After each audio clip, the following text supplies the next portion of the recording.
we're going to be spending, like I made mention, we're going to be spending the next hour here on a little bit of PowerShell being used in the hacking world. And I thought I'd better at least let you know who you're dealing with here. My name is Dwayne Anderson, one of the security consultant and instructors with Mile 2. Look, I'm supposed to be an expert, but I always struggle to say that because there's always somebody better than me. You don't have to go that far. I have been in the industry for quite a while, and I do travel the globe. I've actually offered training and or consulting in 35 different countries around the globe, so I have quite a bit of global experience there. And I'm going to share a little bit about some of the experiences as we go through here, some of the things that I do see out there in the world. And I've worked with anything from large governments to banks to small businesses. So I've got a wide range of everything in between. Some are really, really good and fun, and others aren't so much good and fun. It just kind of depends upon. All right, so I do spend a lot of my time in virtualization and cloud. Now, why does that matter? Well, it doesn't matter a whole lot other than the fact that I just wanted you guys to know that a fair bit of my experience is going to be off of virtual machines, good, bad, or otherwise. So we're all good there. Okay. So what are we covering and why does it matter? So first of all, we're going to take a few minutes and talk about what PowerShell is, and I mean just a few minutes. I am not going to bore you to death with a 2-hour discussion on what PowerShell is and what it can do for you. That's not what we're here to do. We're going to get you into the meat of it here fairly quickly. We're also going to talk about why we care. Why is this a big deal today, and what's actually happening out there in the industry from a not so good point and from a good point. I will tell you guys that I am a big believer in utilizing PowerShell in companies, especially when it comes to proper auditing. Talk about an easy way for continuous auditing to take effect. And I'll probably talk about that here towards the end when we talk about or discuss a little bit of prevention here. We're going to make sure that you guys know what you need to do to make it work and how to go about utilizing it. And then we're going to walk through the different parts of pen testing and what we can actually do here and what so what we can do here and what we can't do here. There's good and bad with this, and we'll walk through some of that. I'll show you how we've utilized it, how others have utilized it, and it does go way beyond. The intent of this webinar is to get you guys started. So we're not going to be going into scripts that are 175,000 lines long, which they could be, but it's not likely. We're going to be going through some of the basics so that you understand what we're doing and why we're doing it, and that'll get you a really, really good start. And we're going to finish up talking about prevention, which is awesome, some of the things that have been added into the latest version of this. All right, so what is PowerShell? I love this statement here. Good friend of mine out of the UK, Tom Howarth, is a big PowerShell guy, Power CLI guy, and he coined the term, as far as I know, get PowerShell, get life. I will state that those that utilize PowerShell are often utilizing it in such a way that they lower the amount of time that it takes for them to actually perform and do work, which is, let's just say that's pretty cool, right? I have seen time and time again organizations that actually implement this and implement it right. You can have time to go golfing, you can have time to go fishing, well, whatever your hobby is, rather than spending 24/7 at the shop. Although you could also just fill your time with other things as well, right? So let's not go there. So get PowerShell, get life. It is a very common tool today and becoming even more common. And it's simply a task automation and configuration management framework. That's it. It's going to automate tasks and automate configuration. It allows us to do everything from changing settings, adding users, adding machines, changing configurations on systems, in Active Directory, whatever the heck you're dealing with. I utilize Power CLI all the time when configuring VMware virtualization, VMware vSphere. I love that tool. It really saves me a ton of time. I use scripts for many of those components. So this goes way beyond just a Microsoft product. There are a lot of other tools, and it's interesting to take note that this was made open source and cross-platform just last year. So we're going to continue to see this expand, good and bad, right? Continue to see this expand, both good and bad. Okay, so why do we care? I could have went to a lot of different reports. I just decided to grab the Unified Threat Report from Carbon Black. There's a lot of good organizations out there. Carbon Black is one of many. And they had seen in last year, 2016, 38% of the incidents reported by their partners had utilized PowerShell. That is fairly significant. This is not 5%, 10%. We're talking 38% of the reported incidents, so who knows about the unreported, had made use of PowerShell. Very interesting. So during those investigations, 68% of the companies responding partners encountered PowerShell. Almost a third reported getting no security alerts before the investigation of incidents related to scripting language.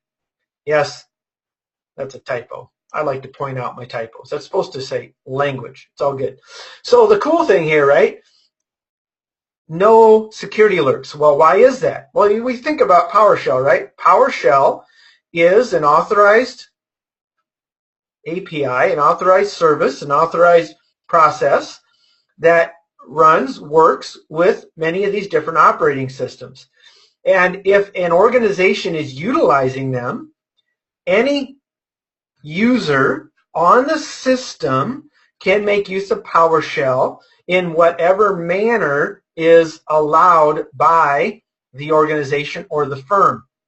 We'll talk about some of the good and bad related to that. So it's not likely you're going to get very many security alerts unless you have a high level of security related to the use of PowerShell, which is not common. Very few people even know some of the new capabilities with PowerShell version 5.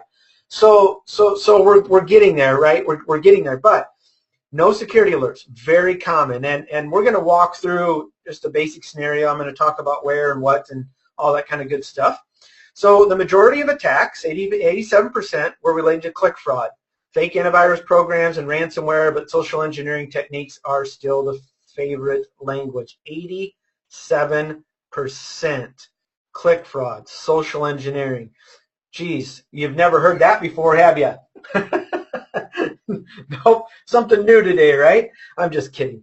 So again, common items related to these attacks. And so once we get on a system, regardless of the user's privileges, if PowerShell is being used in the environment, the user will be able to utilize it. So keep that in mind, okay? All right, so how do we make it work? First of all, PowerShell is already part of the Windows OS. We're going to be spending our time here. I've got an entire hacking environment set up in our totally awesome cyber range. Okay, I think it's totally awesome. It's a fun place to go to be able to hack and be safe. All of these systems are isolated. They do have internet access, but they're isolated. The only place they go is to the outside world and back in. And then they can, of course, pick on each other all they want. Now, we're going to be spending our time. I've got a Windows 10 VM that we're going to be utilizing. Windows 10 has PowerShell built into it, right? And then I'm actually, to the dismay of one of my colleagues, I'm actually going to be doing a bunch of enumeration information gathering out of this Active Directory that we have set up for most of our classes. Now, that's just what we're going to be doing. And then we're going to make use of Kali Linux towards the end if we have time. If not, I'll just walk through exactly what I'm doing. We'll see how the time goes, because I talk a lot. All right, so I'm going to show you guys. We're going to be making use of Windows PowerShell. You know, I'm going to just click here and just type PowerShell. Now, Windows 10, Windows 8.1 comes with Windows PowerShell, both the 32-bit and the 64-bit, and PowerShell ISE. Now, I like PowerShell ISE only because I can run multiple different programs all in one. I'm not a big guy making use of functions. I'll talk about that later on. You can write your own little program script as a function that you can run from command line, you know, with a dot, backslash, and away you go. I think that's right. I always get the backslash and forward slash mixed up, but you know, once you make a mistake once, you figure it out. So that's where we're going to be spending our time here as we go through this. So it's all built in. That's always good, right? We love the fact that it's built in. You need a user account. Now, one of the things that's a little dangerous about PowerShell, in my opinion, is that you do not have to have administrative rights to make use of PowerShell. A user can make use of PowerShell if it is set up to work. Now, there's going to be restrictions on PowerShell based upon whatever security, if any, security mechanisms you have in place, and we'll finish up talking a little bit about them at the end of the session. Now, this is important. So if me as a hacker is going to make use of any scripts, we're going to need to either utilize remote signed or unrestricted. And we'll go through, I've got that in the next slide, but I'm just going to talk a little bit about that. There is, you can allow none, no scripting. You can allow all signed scripts, meaning they're going to be signed based upon a certificate or a signature mechanism that you guys utilize. You can use remote sign, meaning that they can be scripts that are signed by any place that can be verified. Now, that's also dangerous if the systems have internet access, because I can sign my own scripts and have them be validated and verified by my own CA. So as a hacker, that's not a big deal. But I most commonly see companies that are utilizing PowerShell. They utilize the unrestricted scripts, and it's real simple. Individuals that love and use PowerShell are constantly improving the scripts, are constantly changing the scripts, adding new ones. It is a real pain in the backside to go through the signing process on every single little change you make inside of a script. So I don't see it limited very often. I see it unrestricted more often than not. Now, I will tell you that in the banking industry, most banks, not all, but most banks do have them signed, especially when we're getting into specific areas. They will require them to be signed or on specific systems. Now, the thing is that some people might say, well, we're not going to allow unsigned scripts to run or unrestricted scripts to run against particular systems. So we're going to reduce that. And that is a benefit. That will help some, but that is not the common. That is not the norm because of the difficulty or the time it takes. It's not that it's really hard. It just takes time to go through that signature process. Now, an administrator does have to set that up. You have to have administrative rights in order to set it up for a remote signed or unrestricted. And that's normally done. We, as a hacker, we wouldn't have to worry about that anyways. That's already done and set up and part of the entire process or system. So it's all good. They would also need to add the remote server administration tools. Now, That is only true if we want to make use of some of the items that I am going to demonstrate today. There are pre-built modules already installed, but many of them take administrative rights to run. What I am demoing for you guys today does not take administrative rights in order to get the information. We're actually going to be querying an Active Directory for a ton of different information to see what we can find within the environment. So you do have to add the remote server administration tools, which is quick and easy to download, and there's a quick link for you to go and grab that. And like I said, we are recording this, so we will make this available for you guys after and sometime later this week after we get everything set. So how do you use it? It's built into Windows, so I think it's fairly easy. You'll first be, so we're talking about us setting up a demo environment. If you're already hacking into some places, that's a different story. Okay, maybe I shouldn't use hacking, right? Because that would be illegal. Everything that we're doing today, you do have to have authorized rights to do so. Some of the first components are fine because it would be, if you're an admin, you're not doing anything illegal in these first components that we're going to walk through. Now, when we start putting a reverse shell on or something of that nature, well, that's a different story. So you log in as an admin, or you fire up PowerShell with administrative rights, and then you just simply type set execution policy unrestricted. Now, I've already done that. Not going to go through that again, but that's all you need to do. And that is fairly easy, simple, and, well, common, all right? Fairly common. Then we download and install the RSAT, and it's a simple download. You double-click on it, installs. Now we're ready to go, and we can move on. Now, normally these items are installed on a bunch of different systems out here. Now, I will also tell you that this scenario assumes one of two things. You have either social engineered your way onto a box already, and we'll walk through some of those components later on, or you have or you are an employee with general user rights on the inside, and you've got a grudge, so you're wanting to do some damage to the company, or maybe you're a salesman and you want access to certain data that you can't get access to before you leave, or maybe you were a victim of a client-side attack utilizing clickjacking of some type, right?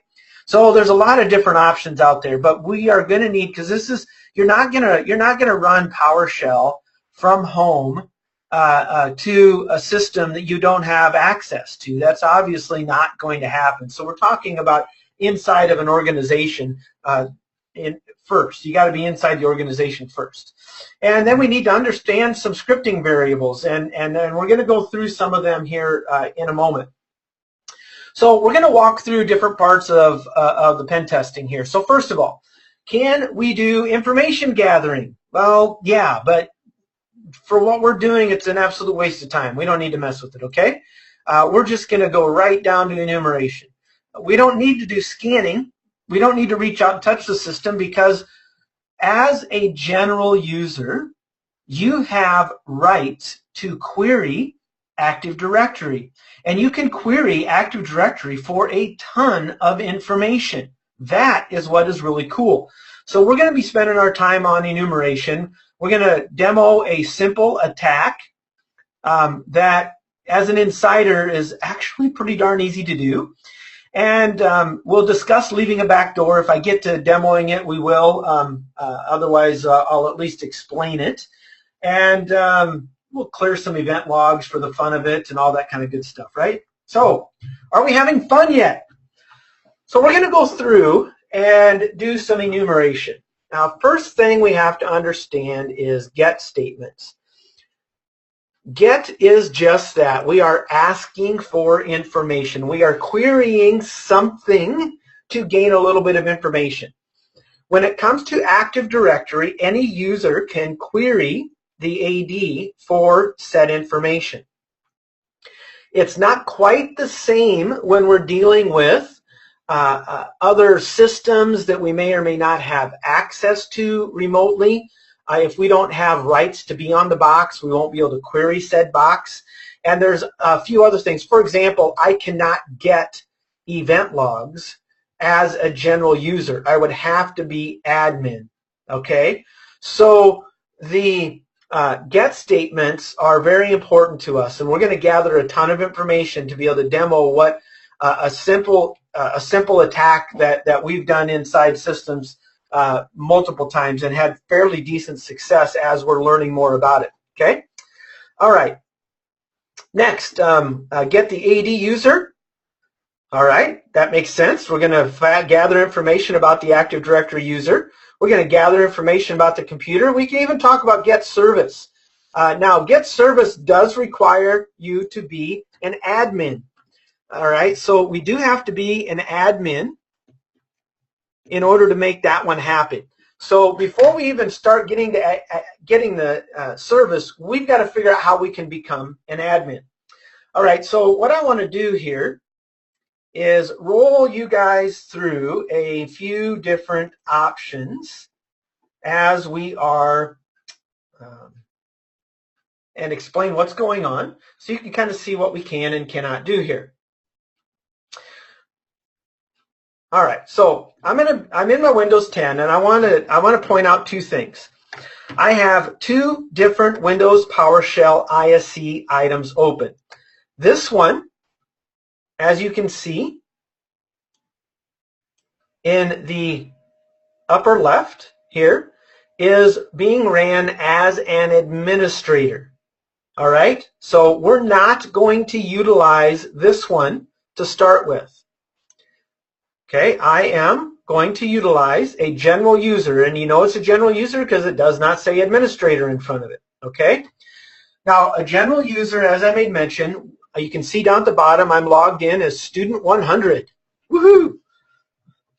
So I'm the 100th most important person in the company today, which is sad because there's only 10 of us.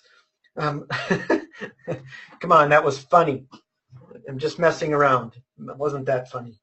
All right, so what we're going to do here is I got some different scenarios that I've laid out, and yes, I did just make it easy on myself by making it so I can copy and paste here. And I could just run the whole thing. This is a scripting tool, so I could just run all of these. I could comment some of them out and do what I needed to. We're going to start with getting user details, and that's what my plan is to kind of dig through this.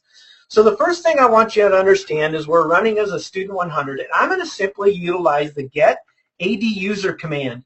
And the dash filter, I could filter by a lot of things, and I'll demo some of that. But we're going to get all of the details for every, well, not all the details, that's not true. We're going to actually get all users, and it'll return just a few details back here. So I'm going to press enter here, and I'm going to let it finish. And then we'll go take a look at what I've done here. So this bottom one, let's just look at this. So we can see the distinguished name for an account that's not mine, right? We can see that this is enabled. That's cool. The given name, service account, well, SRVACCT, right? Short for service account. Name, the object class, it is a user, okay? User. Now, scroll up here. I probably should just, I think I'll wait and do the another command another way because it'll take me too long to find what I want. We got our object, we got our SAM account name, our SID, and don't have a surname there, and user principal name. All right, cool. That's pretty normal stuff. I think you could have guessed most of that just being part of the organization, right? That sounds pretty normal. Well, let's take a look at more of the properties. Okay. All right, so we're going to look at all of the properties here for student 25, and then we're going to see if we can take a look at the same for the administrator account, okay? there is some good information in this, and there are a ton of properties here. This is not just a one-stop shop and a small, quick item here. All right, so here's student 25. So we have, if there's an expiration date on the account, when the account expires, you have to go look up those numbers because I can't tell you exactly what it means. I got to go look it up with Microsoft. It's all good. The account lockout time, there isn't one right now. Account not delegated. Okay, that's cool. Allow reversible password encryption. Now, this is an interesting one. And you'll see that we have one account that allows for reversible password encryption, but the user didn't set it up correctly, or the administrator. We'll discuss what's going on. This one's an interesting one because this actually lowers your level of encryption. This makes it easier for us to brute force, makes it easier for us to crack the encryption utilized because it is reversible.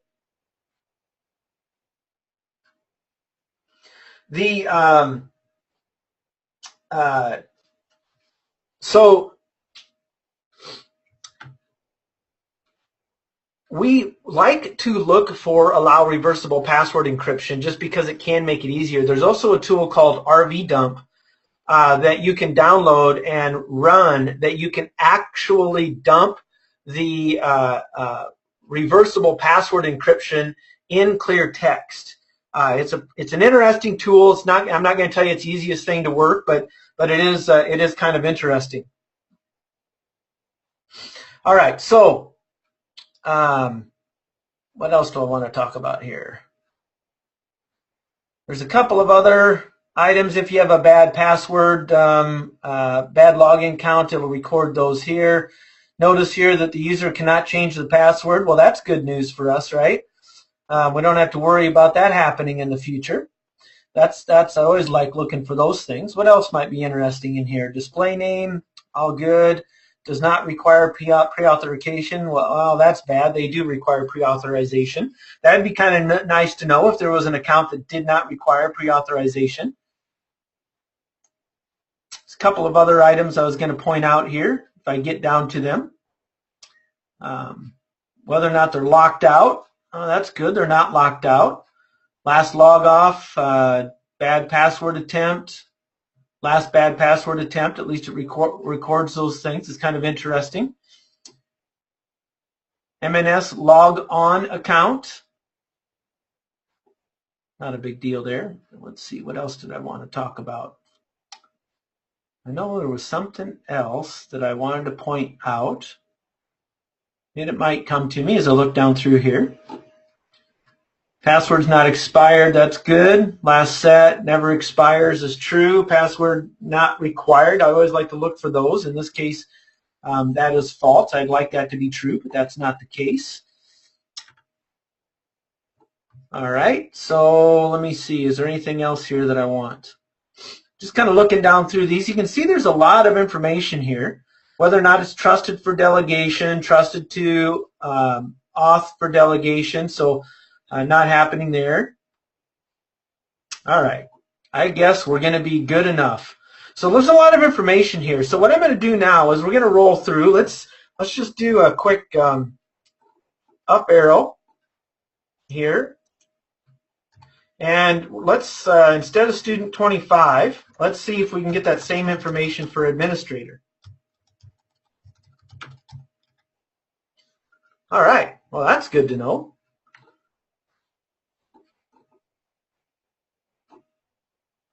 User certificate, well, that might be useful. Yeah, you want to be able to do some certificate injection, fake yourself as the user. That might be very useful for us. Let me see here. So you can see it's all the same details as to what we had seen before, which is good, right? I know what I wanted to look for. Just looking to see if it's trusted for delegation. It is not. Now, we can also just do a simple one. Instead of getting all the properties, we can just get the basic items for the administrator here. So we can see that it's enabled. It's still a user, yeah? SAM account name. So what we're getting at here is that even though I'm a normal user, I just gathered quite a bit of information related to, related to those components. Now,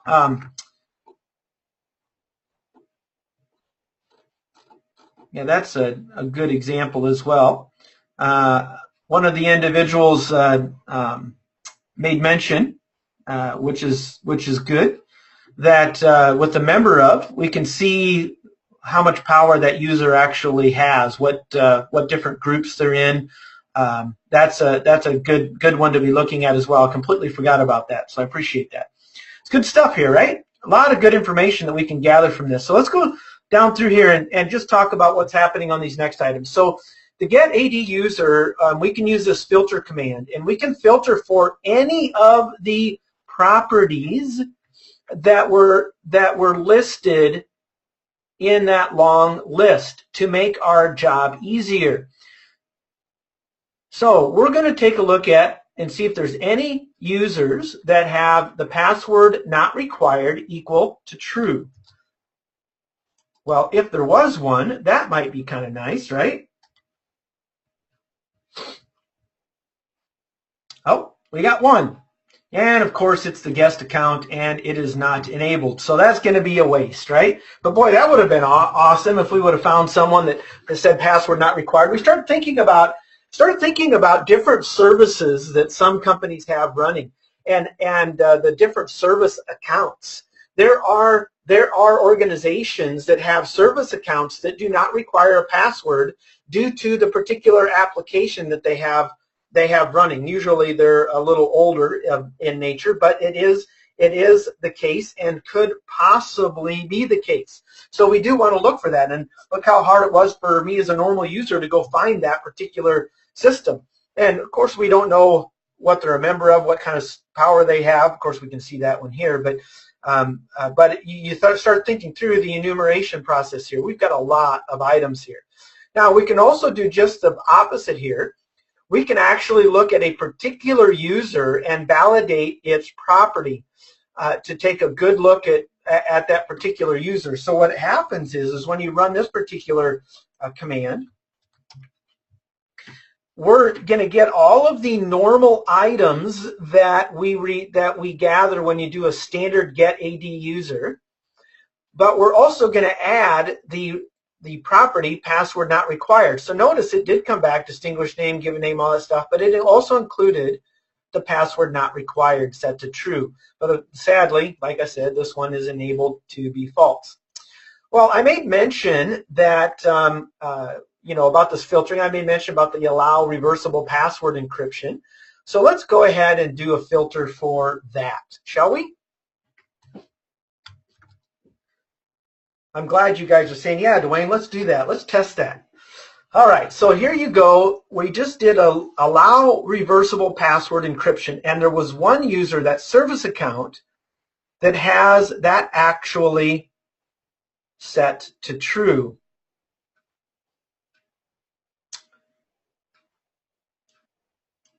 Now, that's interesting. Usually, oh, I just did a filter for it. Sorry, I did a filter for it. I was thinking about this bottom one here when it would actually pop that up. So that account must have the allow, because that's all we did is filter for it. So now I'm going to validate it utilizing this other one where we're actually searching for that particular property, and that's at the top, and that's set to true. So that's interesting, which means that this could be weaker authentication.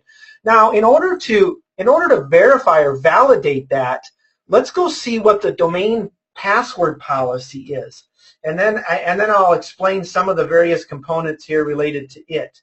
I'm just going to do a quick get domain password policy. Now, I want you to keep in mind that if there was more than one domain, we can connect to and provide specific domains in here.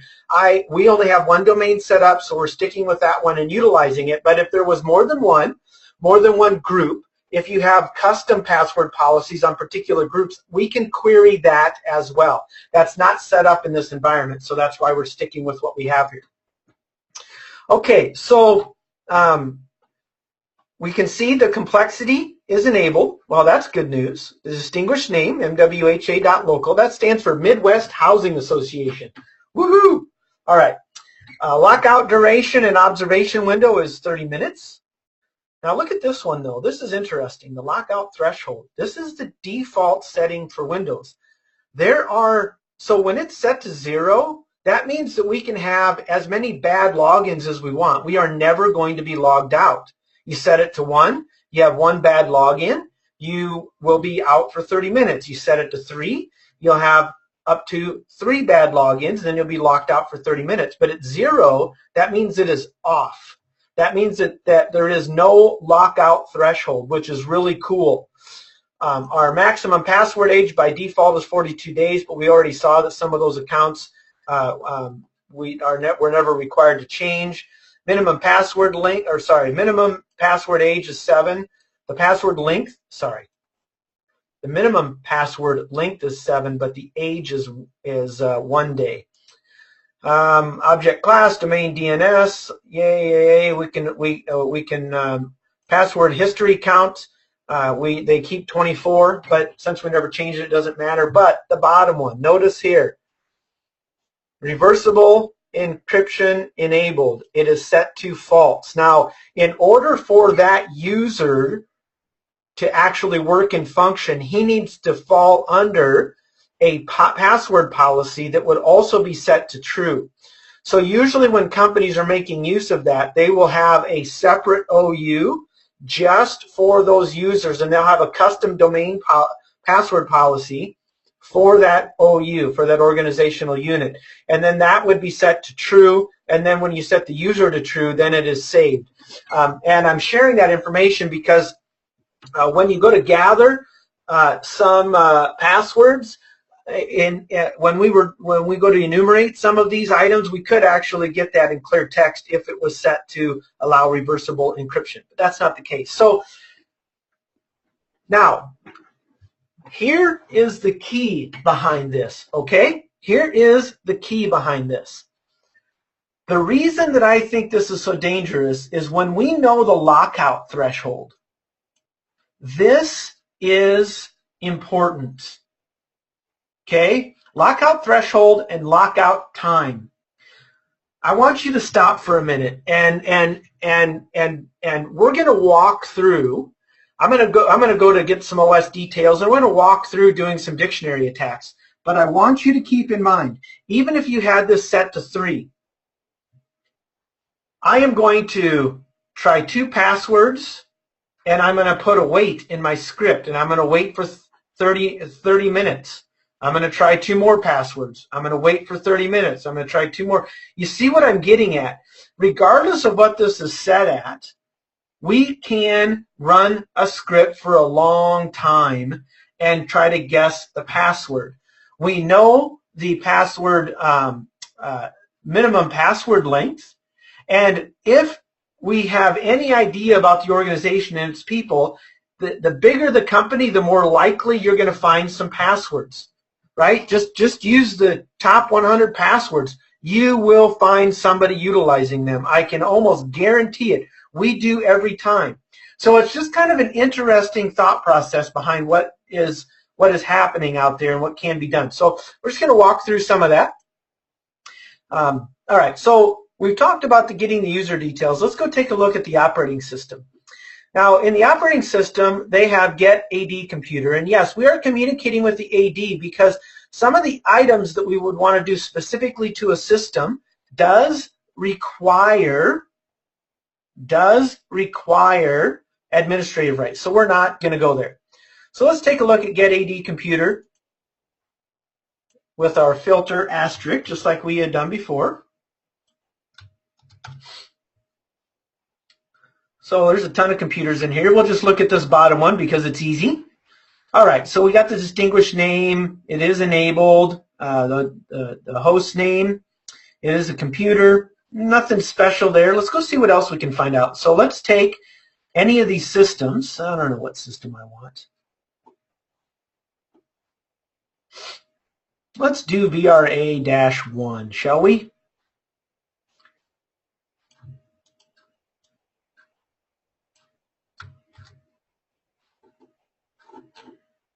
And as long as I type right, we'll be good, right? Let's come over here and let's VRA-1. Remember, this is Windows, so it is not case sensitive. If we were working in Linux, it would be. So let's see what we find. So here's VRA1, and this is all the information that is actually in the Active Directory. All right, so I'll scroll down here. There's a couple of things talking about enumeration yeah. All right, so cannot change password. Oh, that's good. We can change our password, our common name. Here's our, I can never say it. Anyways, that name, I don't know why I struggle to say that. Sometimes I can get it spit out and other times I can't. It's all good. Our distinguished name, it's all good. Well, look at this. We got an IP address. Hey, that's cool. So here's our IPv4 address. If we were making use of IPv6, that would be listed there as well. Obviously, we're not. Last login. Cool. Lockout, login. Object category. So here is our operating system. So this is a SLES operating system. This happens to be VRA1. This happens to actually be a vCloud or a vRealize implementation. They're running on a SLES OS. The service pack is unknown. The operating system version is 11, so that's good to know. Primary group ID. Lots of good information here, don't you agree? We've got quite a bit of information. Now, let's just talk about hacking systems here and what we're going to want to look for. So this next item, I'm going to go ahead and first paste it in here, and then we'll talk through this. So we're going to gather every VM. We're going to gather every property. And then we're going to list this in a format. So that's a pipe command. We're going to pipe it to a format table. And we're pulling out the name, operating system service pack, and operating system version. And that is what we're going to take a look at. Scroll over here. And we're going to tell it to wrap and auto space so that we actually get to see everything. Because if you don't put the -auto in there, it'll cut it off at, I don't remember how many bytes it is, it'll cut it off and you won't be able to read everything. So we want to be able to read everything. So let's see what we can gather here. How hard is our information gathering today? Woohoo! All right, so there you go. We'll scroll up so you can see what it looks like from the top. Did I wake you guys up? Well, hopefully. Well, you better not be sleeping on me. All right, so, and as you can see, this is fun and time-consuming. We got a whole lot of systems here. So we've got our name, we've got our operating system. If the operating system service pack is listed, so this tells me that somebody, I'll blame myself on this one, has not updated our Active Directory since the original install. That's probably not a good thing. We don't have any service packs there.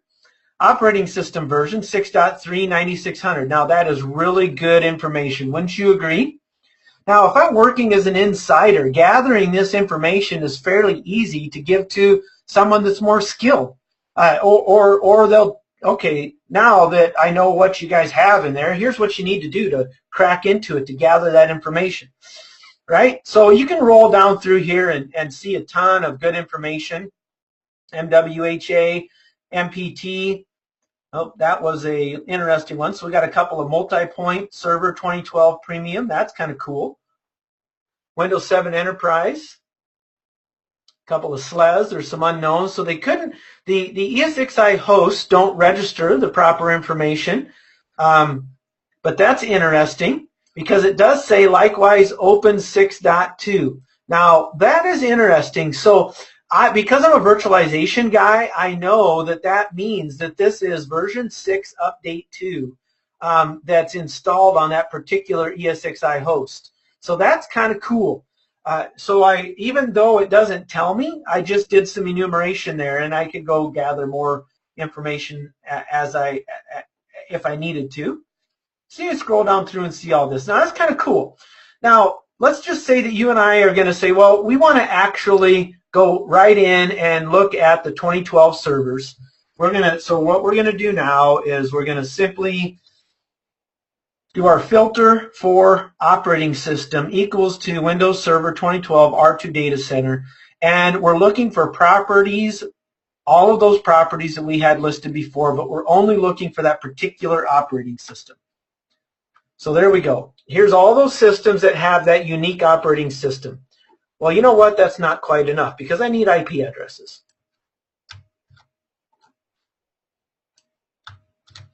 So let's just run another command. Here we go. Now is all the VMs, boom, away you go. Now, we can easily pipe this out. You can easily pipe this out to a file, right? So we could pipe this out to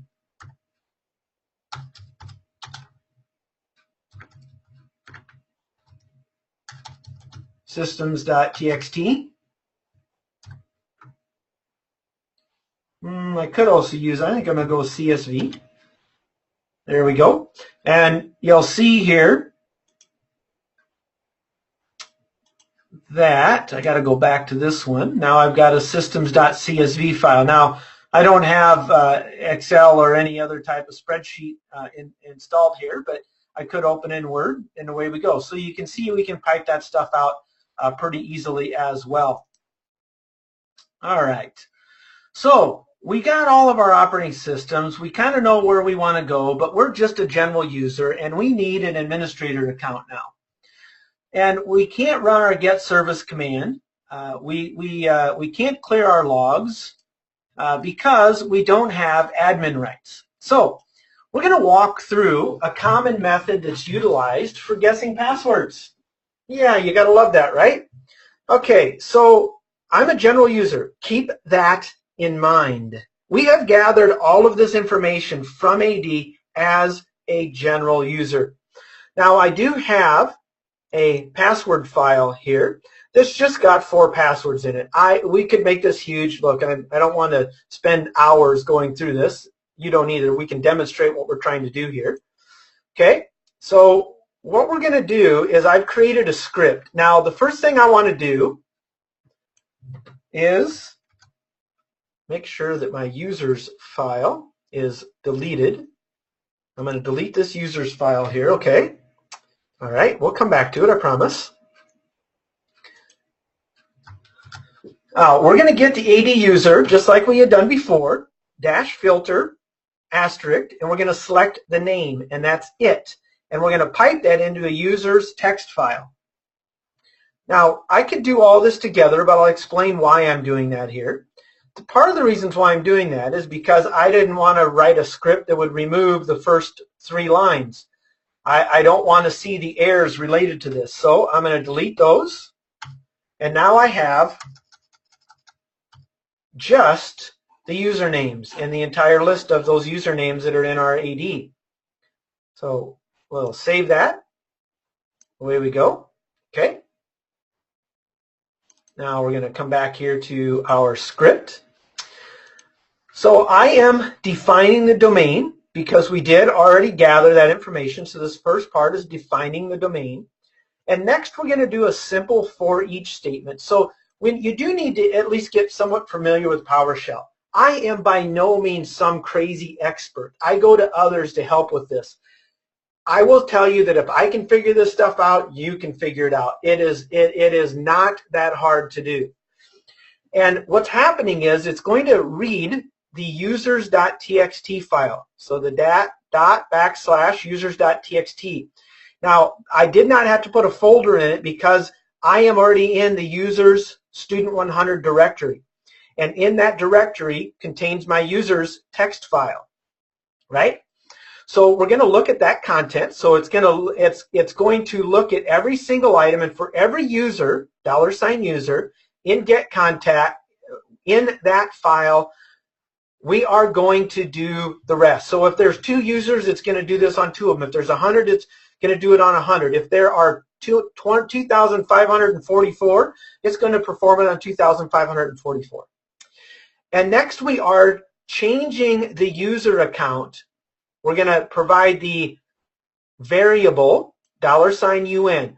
What we're doing is we're making sure there is no spaces in the username. Remember, if it pulled in a space, made him, which I'm sure it did, if it pulled in a space after any of those names, that would error out when we go to do our password guessing, right? Our dictionary attack. So what we're doing is we're making sure that username has no spaces in it. So we're replacing the space with nothing. So we're just removing the space in the username, which we need to do. And then we're just going to print out on our screen that username so we can see who we're attacking. And then we're doing another for each statement. And you got to make sure you have these brackets before and after. And before and after, they got to be in there, otherwise it's not going to work very well.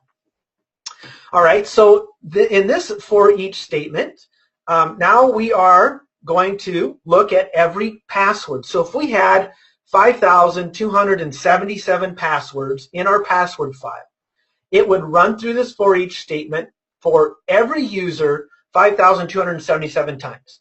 And fortunately, there's no lockout on the users. So we don't even have to worry about time. We don't have to put a wait statement in here. Because normally we would do this twice, and then we would wait. So for every 3 times, for every third time, we would put a wait statement in here, and you can do a counter and set that up. It's not hard to do. It's another fairly simple process. All right. Now this next items here, you would end up having, like me, I'm not an avid PowerShell user. I had to go look these items up in order to, when we first started doing this, I didn't know what any of this stuff was. I had to go look it up. So I'm doing the exact same thing with the password, making sure there's no spaces in there on every single one of them. And then we are defining the system directory service account management context type as domain. We're going to be utilizing the domain for our account management context type. And then we're creating a new object within our Active Directory under account management, and we're utilizing a principal context format.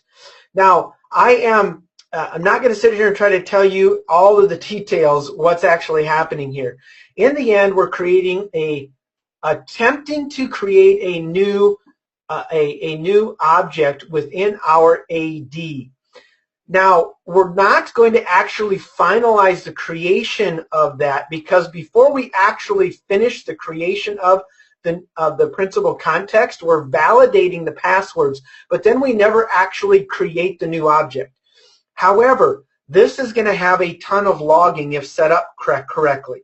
So I'm going to show you a secondary method utilizing some executables that are built into PowerShell that do not log near as many details and are easier to bypass loggers.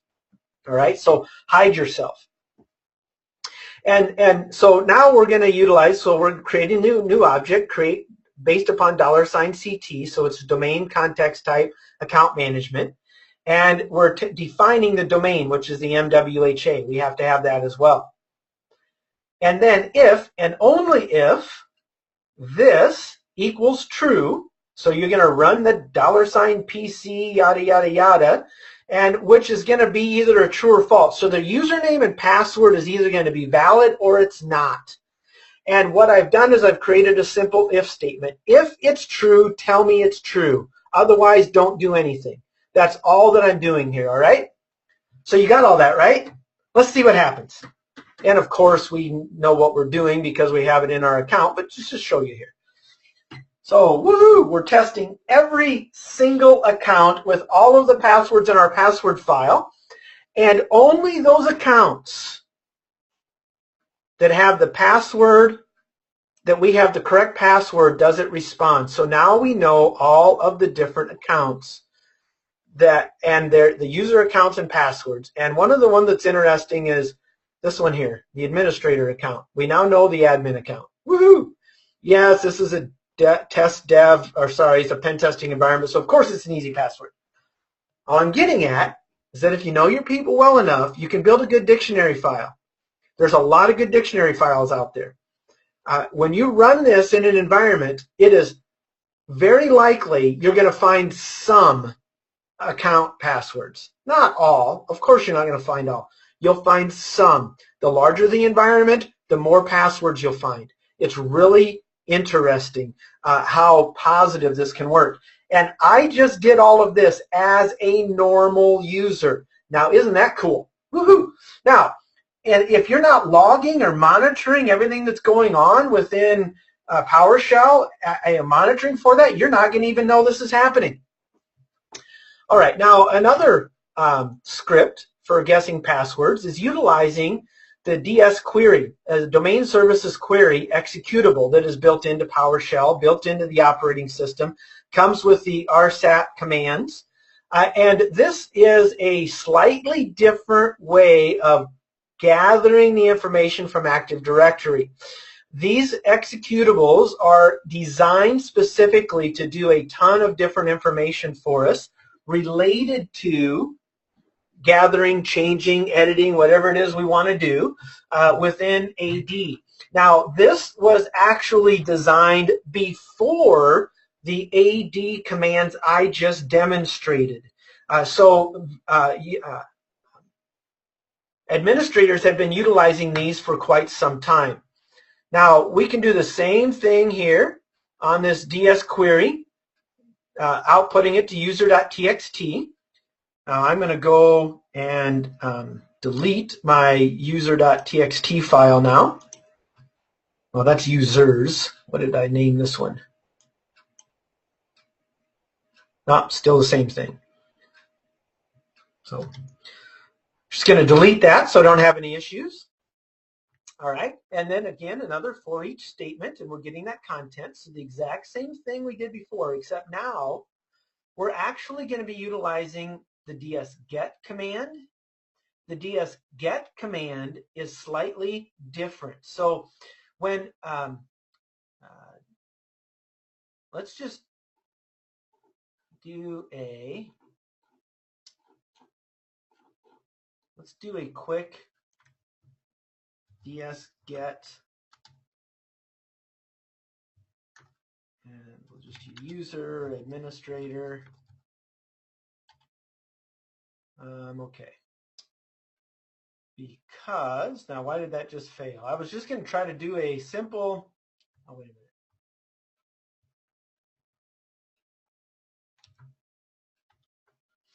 Still. Well, I don't have something quite right here. Don't you hate when that happens? Oh, I know. Need to tell it what I'm actually, did I type administrator right? Still don't have something right. Well, maybe I'll just run the command and make it show you. I went through all of this before and now my mind went blank on me. So typical components. Got the script run, did all of this ahead of time, one item at a time, and of course I'm going to have issues. The DS query is querying for the users on the local domain. And then we're going to utilize the ds-get command for a specific user, gathering the SAM ID. I know what I'm doing. So DS query,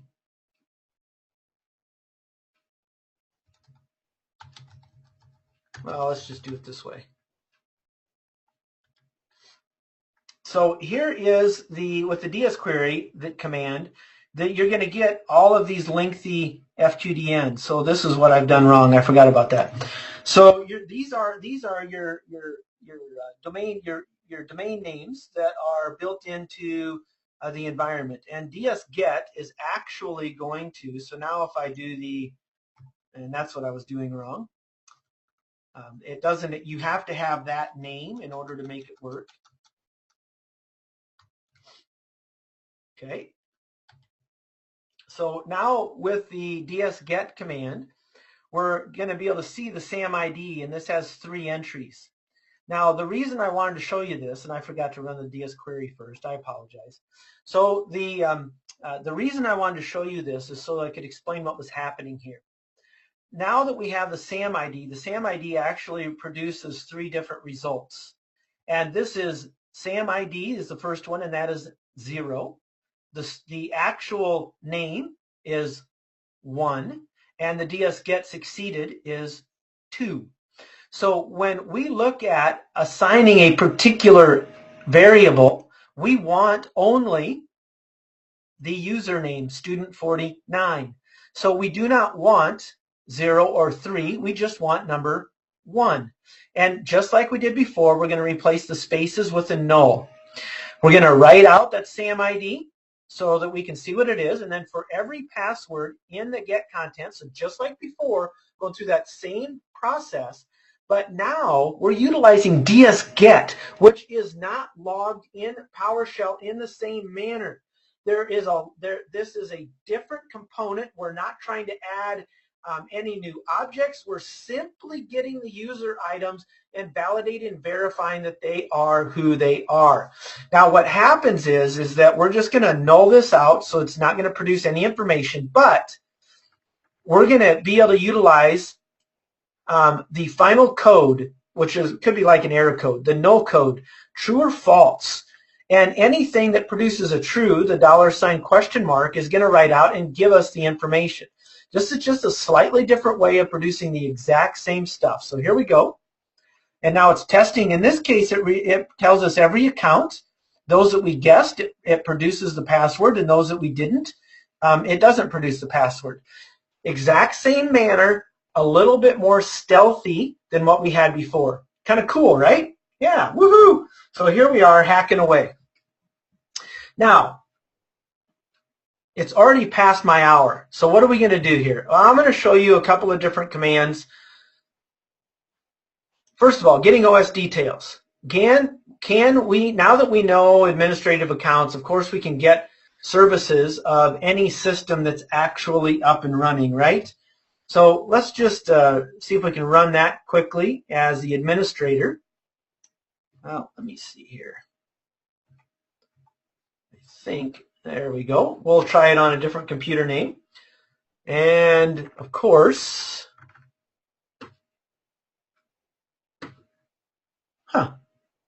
well, that's interesting. That computer might not. I just ran this. Not kidding. I just ran this a few hours ago to gather those services as administrators. So that's interesting that we don't have that information.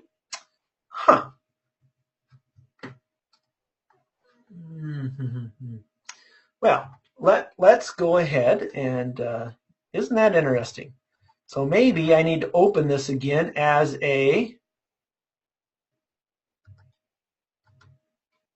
try to get the event log for that system. See, it's not allowing us to run it all of a sudden. So I am going to actually close this off, and we're going to open a new one as administrator. Something has changed there. Maybe my session timed out.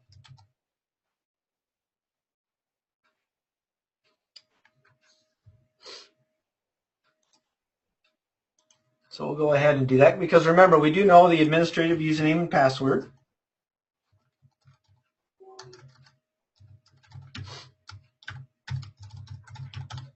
Hopefully it was just a timeout session.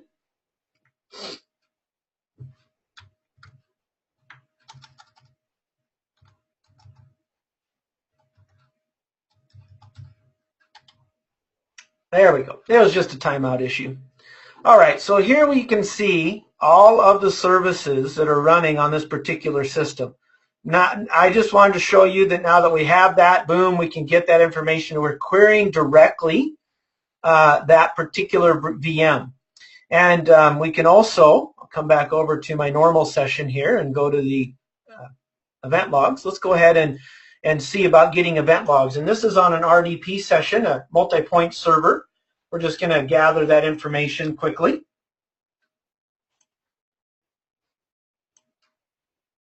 All right. And we're looking at the newest 10. So here's the newest 10 security logs that have been in there in that particular time. So we take a look at at the time frame here, June 27th, 10:04, 10:04, 10:03. So we've got that understanding. Now we're going to actually pull back and grab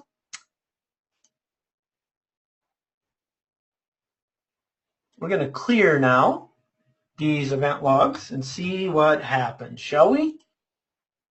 Hiding our tracks. Gotta love that, right? All right, so it says that it finished because there was no errors. So let's see about getting those. Wow, look at that, 10:06 instead of 10:04. So you start seeing, okay, those quite interesting. Now we only have, and if an account was logged off, logged in. So we can see that things have changed a little bit here, and the only logs on there are the latest, newest logs related to what we had just performed here. So, and we could go back and mess around with that. All I'm saying is that this allows us to do it because we're administrators. We had to get to an administrative session. Now, I don't have time to show you everything here, but I do want to walk through setting up a persistent backdoor. So enumeration, not a problem. We're doing all kinds of fun getting usernames and passwords without getting caught. Now, leaving a backdoor, built into Kali is a little known set of tools called PowerSploit. And what PowerSploit allows us to do, now we do have to have access to a system. And here's what I want you guys to be thinking about. So when we find user accounts associated with particular systems that have RDP enabled on them, now we can RDP to that system. Usually that's a concern. We RDP to that system, and now once on that system, we can set up a permanent or persistent backdoor via PowerShell. Now, what we're trying to do here is leverage an unauthorized user of PowerShell to inject in memory a backdoor attempting to bypass antivirus. Now, I'm going to show you guys the PowerSploit. PowerSploit is available in GitHub from PowerShell Mafia. They have antivirus bypass, code execution, exfiltration, setting up persistent systems. In other words, what will happen is you can actually migrate to a service that runs all the time and embed a DLL that will run with that service every time the system's either logged on to or turned on. So we get that particular component. Sometimes we can escalate our privileges there as well, and there's some additional reconnaissance that can be done. This is a really nice tool, and maybe in my next session, well, we do this actually in our class. So I was going to say maybe in the next session, but I'm planning on doing something else for the next session. But it's some good stuff here, and it's not hard to do. You use MSF Venom from Metasploit to create your package, upload it, download anything you need in memory. So we're running in memory, which can bypass antivirus. And we actually do antivirus bypass in our course, but I think in our next session, next month, we'll actually be doing an antivirus bypass session. So that's what we're going to try to do in our next session. We don't have the date or time yet. I'll get to that in a moment. Just be thinking, antivirus bypass is what's coming up. All right, so PowerShell Mafia with PowerSploit, some good stuff. All right, so how do we did the covering tracks here. Prevention. Sign all your scripts with X509 certificates and set the execution policy to all signed. That will prevent most of this from happening. They would have to be able to sign with your same certificates in order to run. That's going to be much more difficult to do. Only have the remote administration tools on your Bastion host. Only set it up on the systems that need it, period. Now, PowerShell version 5 has the ability to do script block logging. We can have system-wide transcripts. Any PowerShell scripts, single codes that's ran will those transcripts will be logged, every single one of them. So everything I did, even though I was an authorized user, would be logged so we can easily track down what the heck was going on. That's good. Now, they've also got something new where we can actually make use of App Locker to constrain the PowerShell usage. Now, this goes in even greater detail than utilizing signed scripts. That is a fairly new system as well, which is quite good. So here you go. Those of you that stayed on to the bitter end. Our next webinar, we're gonna be doing antivirus bypass. Be on the lookout because we do not have a date yet for that, but be on the lookout. So antivirus bypass, probably utilizing Metasploit, and maybe I might even throw in here PowerSploit for that as well.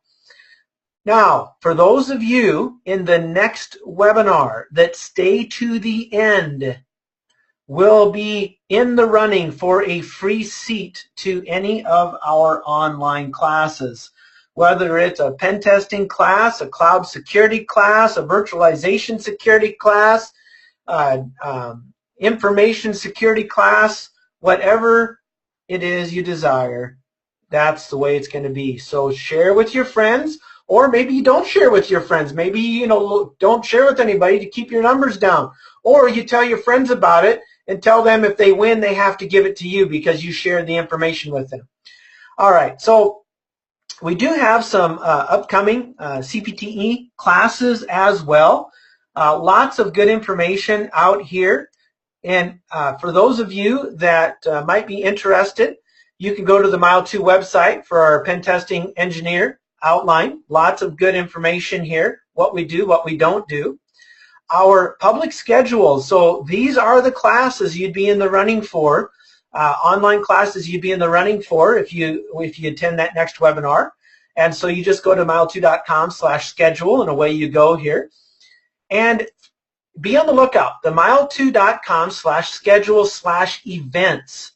This is where you will find out about our next webinar. We will post that probably with sometime in the next week related to when the next webinar is going to be, and that's going to be on bypassing antivirus. So be aware of that. That's where you go to view that, mile2.com/schedule/events. And if you're already on our email list, you'll receive that information as well. Remember, in the hands-on classes, we endeavor to spend a lot of time with hands-on. You can't get good with penetration testing with security without doing the hands-on. I just went and showed you all of these little links here. So there they are for you guys. I want to say thank you for your time today. I appreciated it.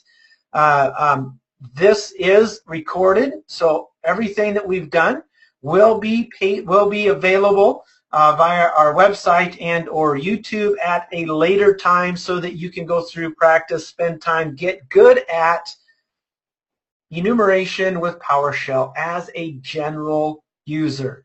See how many of your, if you're an administrator, see how many passwords you can guess with this particular system.